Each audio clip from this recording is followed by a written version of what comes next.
kuramutsa cyane mu izina rya Yesu. Amen. Ndashimira Imana kuba hano araciye iminsi itari mike, kandi ashimiye umuyobozi w'ishengero n'inama yiwe nyine mwatwiyumviriye ko kugira ngo muri iyi minsi tuzobane mu ijambo ry'Imana. Namwe bwe turabashimiye nyine mwatwakiriye. Yesu abahezagire. Amen.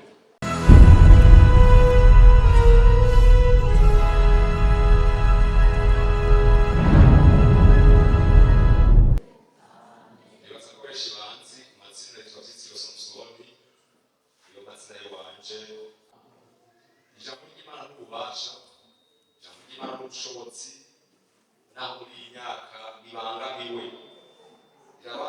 cyane n'abakozi ba Satani, ku buryo usanga yose tuyivuga bamwe muri twebwe batizera ububasha bwayo,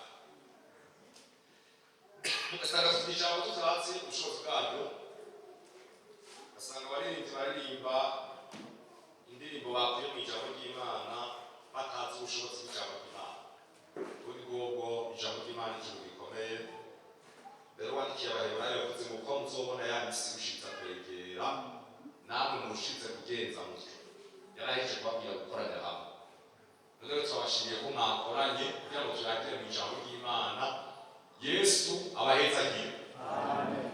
Rero umwanya tugomba tumarane turaja kuvugana ijambo nahaye umutwe gutuma izina ry'Uhoraho ryubahwa. Uraza ko ari ijambo ryoroshye cyane, gutuma izina ry'Uhoraho rigirana kandi abo bajewe abantu bigisha bandaba naho mumeze murabuko ntacu muraja murandaba kugira ngo tuyage. Gutuma izina ry'Uhoraho ryubahwa. Reka dusome Matayo 6:9. Dufate Bibiliya zacu, abafise Bibiliya bazikoresha. Dushiremo amaso dusome. Bibiliya ngo hahirwa bumva, hahirwa n'abagira n'abasoma. Turapiteze Yesu winuduhezagi uzuze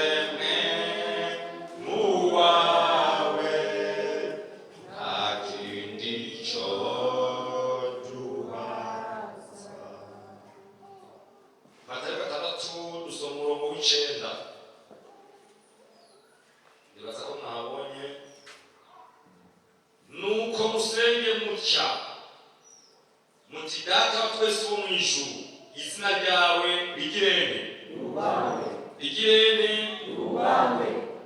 nuko musenge mutya muti data wa twese wo mu ijuru, izina ryawe ryubahwe. Mu nkundire dusibe gatonya hajya muri Yesaya 49. Yesaya 49 dusoma umurongo wa mbere kugeza ku murongo wa 3.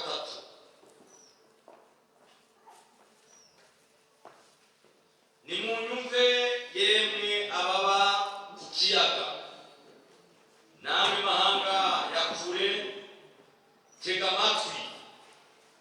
Uhoraho yampamagaye ntaravuka, nkiri mu nda ya mama, yamvuze izina. Akanwa kanje yakagize inkota ikarishe, ampisha mu gitutu c'ukuboko kwiwe, kandi yampinduye umwamusenyi. Mu mutana wiwe niho anzigamira rwose. 3. Kandi warambariye uti ni wewe musavyi wanje Isirayeli, uwo nzoherwamo iki? Uwo nzoherwamo icubahiro. N'aya majambo ngomba tumara uyu mwanya nsenze Imana mu mutima, niyo majambo numvise kuyaga, kandi kubwanje ndizera ko ari ijambo dukwiye kwagura muri twebwe. Kubahisha Imana, izina ryawe ryubahwe. Uyu Yesu yari kumwe n'abigishwa biwe, murazi ko yamaraye n'abigishwa biwe imyaka 3 n'igice, ariko arabategura kuko we yari azi ko afise umwanya muto cyane, kuko yamaranye nabo umwanya ashoboye gukorana nabo yabaye imyaka 3 n'igice, kuko muri Isirayeli barongowe uburenganzira bwo gutangura kuvuga bakwije imyaka 30. Rero nawe aheje kubatizwa no gusenga mu bugaragwa murabizi, yaciye akora igikorwa cyamuzanye. Rero ababwira isengesho, nuko musenge mutya muti data wa twese wo mu ijuru, izina ryawe rigirene ryubahwe, izina ryawe ryubahwe.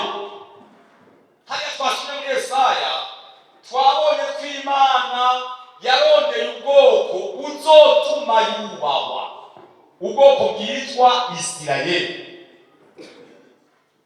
Niwo mugambi Imana yari ifise. Ibya Isirayeli tubibona cyane guhera hajya mu gitabo cy'Itanguriro igice cya 12. Imana ihamagara Aburahamu, kuko mu gice c'11 abantu bari basubiye konona ingeso zabo. Imana ikigomba ingene izoronka ubwoko yitirirwa, ubwoko buzobera abandi icitegererezo, ubwoko buzotuma abandi bamenya Imana. Ikihamagara Aburahamu, bari basanzwe basenga izindi mana, mugabo Imana imaze guhamagara Aburahamu imubwirira amasezerano, iramubwira iti wewe, muri wewe amahanga yose azohinduka muri wewe. Sinoco byaciye, ariko harageze igihe Imana isubira gukomeza iryo sezerano mu buryo bwagutse. Cyagihe Mose yajya ku musozi Sinayi, Imana ikabaha ibyagezwe, Imana ikabaha ikigereranyo cy'ihema ry'ibonaniro kugira ngo ibe muri bo n'ibindi byinshi. Yagomba rero ubwoko izokwitirirwa. Niyo yaya majambo twasomye ngo muri wewe niho nzoherwa icyubahiro. Yesu abahezagiye. Nagomba rero twiramishe kuri iri jambo ngo batware umwanya turiko turayaga. Muri jewe nizera yuko dukurikiranye umuntu wese kuva ngaha yafashe ingingo ko Imana ikwiye kubahwa biciye muri Imana ikwiye kubahwa biciye muri wewe. Ndifuza ko icyo kintu muri yo gifata kiri mu nama. Kuba twarinjiye mu ishengero ni kimwe, mugabo kuba twaba dutuma Imana yubahwa ni ikindi kintu gikomeye. Mbere muri iyi myaka tubona amadini menshi cyane, tubona abasenga benshi cyane bavuga Imana mugabo batayubaha, kandi Imana bayivuga ngo bano babatse murabura twa yabo. Mbega mwizera ko mwese mwarusha umwanya wo kuririmba, mwese mwubaha Imana?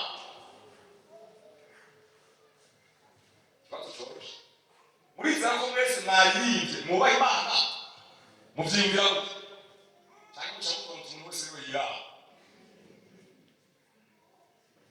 Siko je nibaza ko mwese mwayirimbye mwubaha Imana.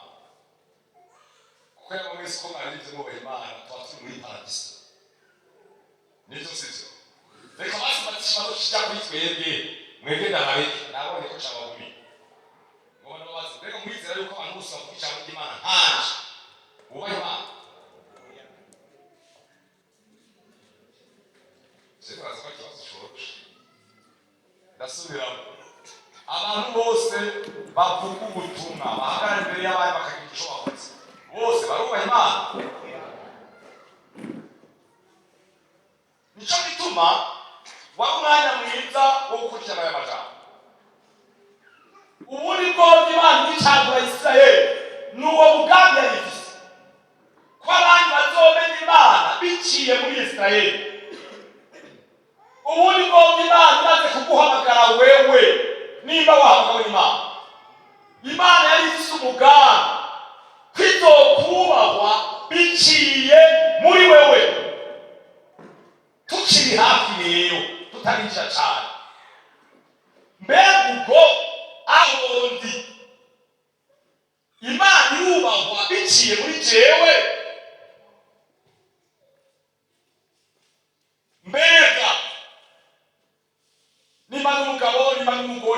muryango wanje Imana irubahwa kubera jewe barya dukorana ku kazi bandavye babona n'Imana igaca yubahwa barya tugendana uri umurimyi barya turima hamwe uri umudandaza barya tudandaza hamwe uri umuririmbyi barya turirimbana barabonera Imana muri jewe. Nivyo bibazo ngomba ko umuntu wese yokwiya mu mwanya tugiye kumarana. Ibi ndabinyotewe muri iyi myaka ya nyuma naho mubona abantu benshi basenga abandi bakavuga ubutumwa ariko abatuma Imana yubahwa ni bake cyane.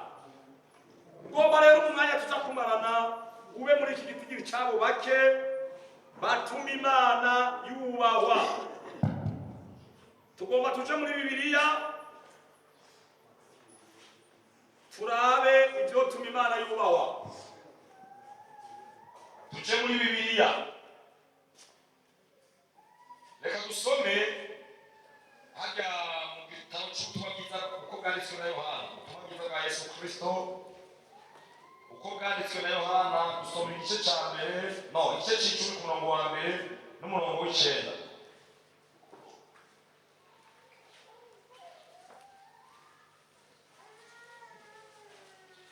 Igice cy'icumi umurongo wa mbere n'umurongo w'icenda. Mwagarutse kuharaba.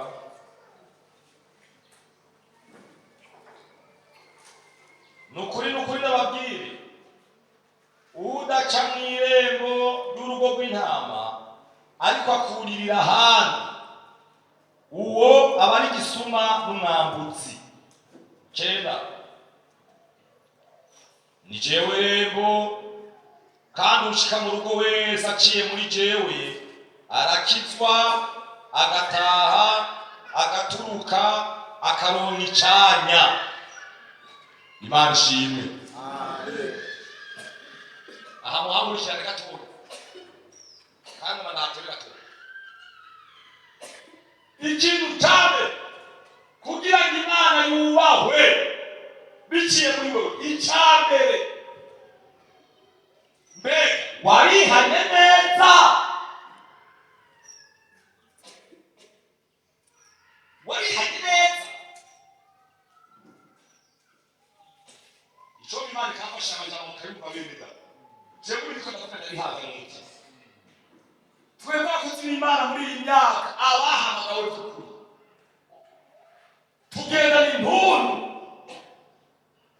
tugendana intuntu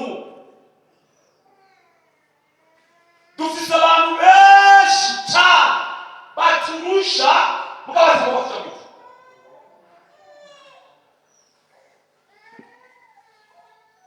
twagiye dusanga turi kumwe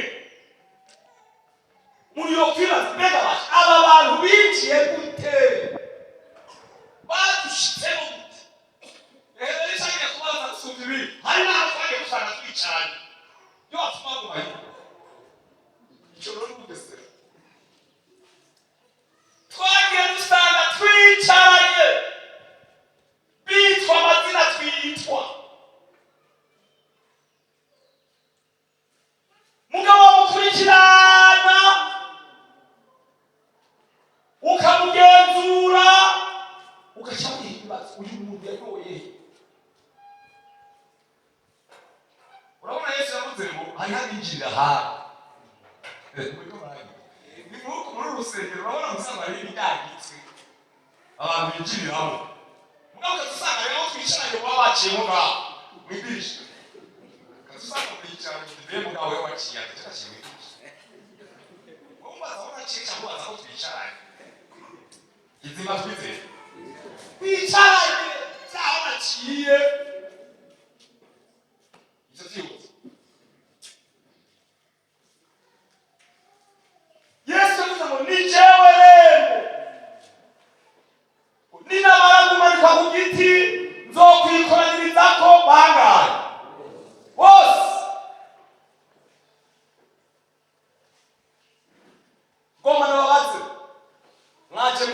kandi Imana ishimwe ko mwaje. Icyo twaba twagishimira Imana tuvuga ngo ko mwaje. None twari kubwira intebe. Imana ishimwe turi mwaje. Ndazi ko turavuga mu cyumba. Kandi twasenze Imana igira ububasha. Kwegera ngo wumve biruta gutanga imazi kw'igifu. Ikibazo mbega mu gushika mu ishengero mwaciye umuntu wese yishuwe mu gushika mu ishengero mwaciye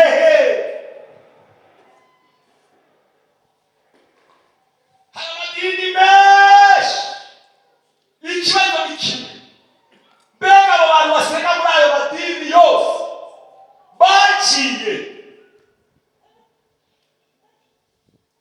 mwabadamu mwaciye mwebwe mwagira umuntu ugaca ku ntebe z'ishuri mwaciye ko muza muri mw'ishengero kuko muvumviriza kuba mw'ishengero ni kimwe mugabo kuba mw'ishengero ufise ivyizigiro kuzoba no mw'ijuru nico tugomba. Ntibishoboka ko Imana yubahwa kubera wewe nawe utayubaha. Ntibishoboka.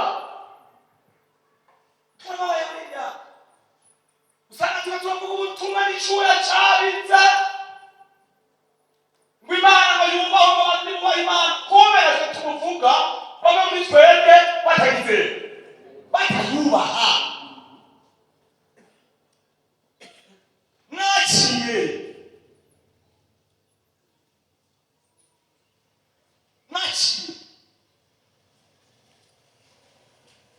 mwinjiriye muri Yesu cyane mwinjiriye aha. None iyo ndurivuga mw'isi ni iki? Aho hanze umuntu mw'ishengero ari iby'umutagatifu n'akamusa gahenga wo mwihenda. Abakozi b'Imana tuzogira amaso abona turabihenda ko tukabaduhuza tugasanga twandurije umupaka n'ukuri twandurije umupaka twamwihenzeko kubera akaboneka kazosi akagenda aririmba haleluya shima Yesu. Erega mutaratereka babimenye barayishimiye. Mwaciye kuko iyo umuntu amaze kwinjira muri Yesu hari ibyo Yesu akora. Ubwa mbere acaza umunsi wakiriye Yesu nk'umwami n'umukiza wawe acaza akaba muri wowe. Soma hano muri Yohana Yesu yabivuze 14:13.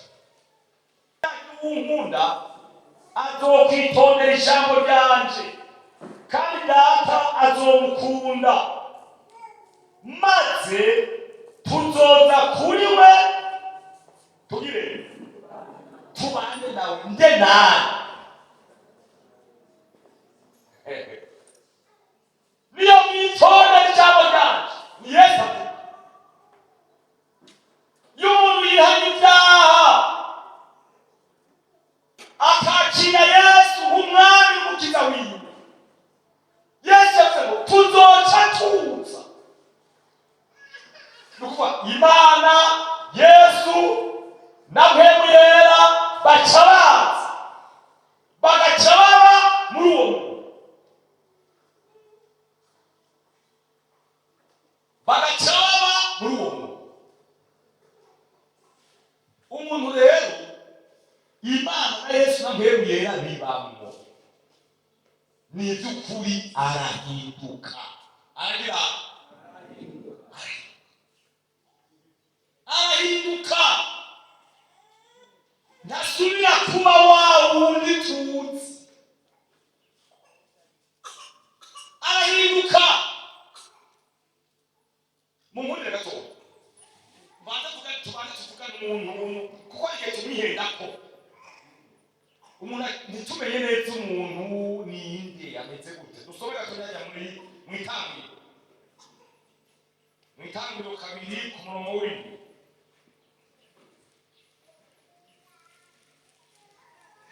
Kabiri ku murongo w'indwi wahabo yasomeye. Uhoraho Imana abumba umuntu mu mukungugu wo hasi, amuhumekera mu mazuru impwemu y'ubugingo, umuntu acaba ufise ubugingo. Uhoraho Imana abumba umuntu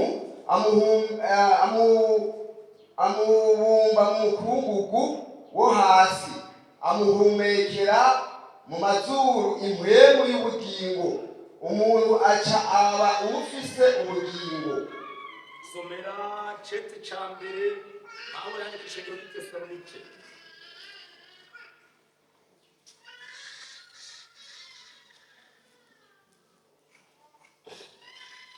Igice ca gatanu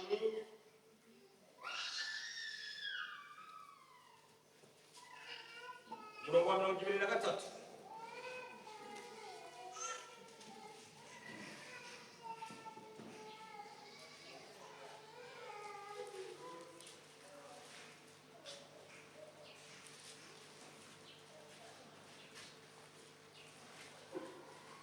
Kandi Imana nyenamahoro ibe ariyo ibeza rwose, kandi impwemu yanyu n'ubugingo n'umubiri byose hamwe bizigamwe, ngo bize bisagwe bitagira umugayo, aho umwami wacu Yesu Kristo azozira.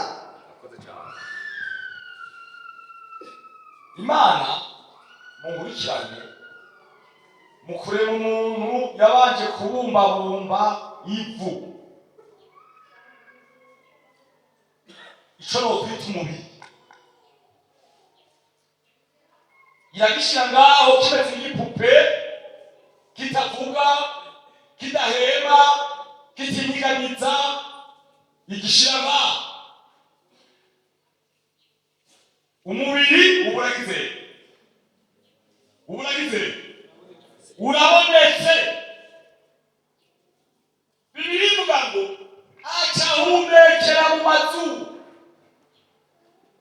impwemu za Imana, ikihumekera mu mazuru uwo muntu impwemu za niho hari ijambo ry'Imana rivuga ngo twaremwe mu ishusho y'Imana. Ico kigize kangahe? Kabiri. Umuntu acaba ufise iki? Ubugingo. Bibaye bigahe? Burya umuntu agizwe n'ibintu bitatu: hari umubiri, hari n'ubugingo, hari n'impwemu. Pawulo yabwiye Abatesalonike mugashaka ngo byose hamwe bizigamwe. Hayabwihena munokizwa hango nkareka oya, uko nukwihenda y'umuntu yihanye yakiriye Yesu nk'umwami n'umukiza wiwe. Yesu acaza muri uwo muntu mu butatu, agaca muhindura bya bintu bitatu birahinduka. Impwemu nico kibanza umuntu n'Imana, canke nico kibanza impwemu yacu n'impwemu y'Imana bikomunikaniramo canke bivuganiramo canke bihurira. Usomye hariya mu Baroma, Pawulo yabwiye Abaroma 8:16 rw'impwemu zabo zibwirikene n'impwemu y'Imana. Ni mudo bw'impwemu munyumvirize, sindakibumbire ndacari kuri rya jambo tujya kuvugana ko n'utwo watanguye gutuma izina ry'Uhoraho rigira ryubahwa. Intango ni wowe ubanza kubaha Imana. Wewe wese ugizwe n'ibintu bitatu, kandi ibyo bikunda iyo Imana ikubayemo. Iyo wihanye neza uciye iruhande biragikunda, ntibikunda. Nicyo twamubona mu ishengero dutunze abanyabyaha mu gitinde ni benshi, mugabo bahindutse ni bake. Uyategereza guhinduka ahinduwe na Yesu amuri.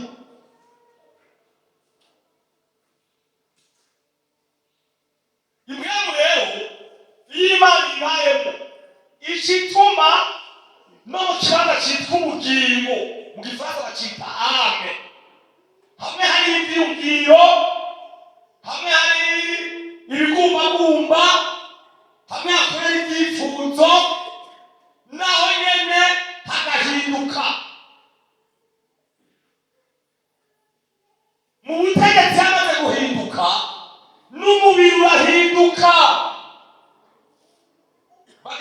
Uyu muntu uzi ko yahora ametse yarahindutse. Uwari yaramubonye atarihana akaba amubonye uyu munsi yarahindutse. Muri iyi myaka turanyotewe abakristo bahindutse.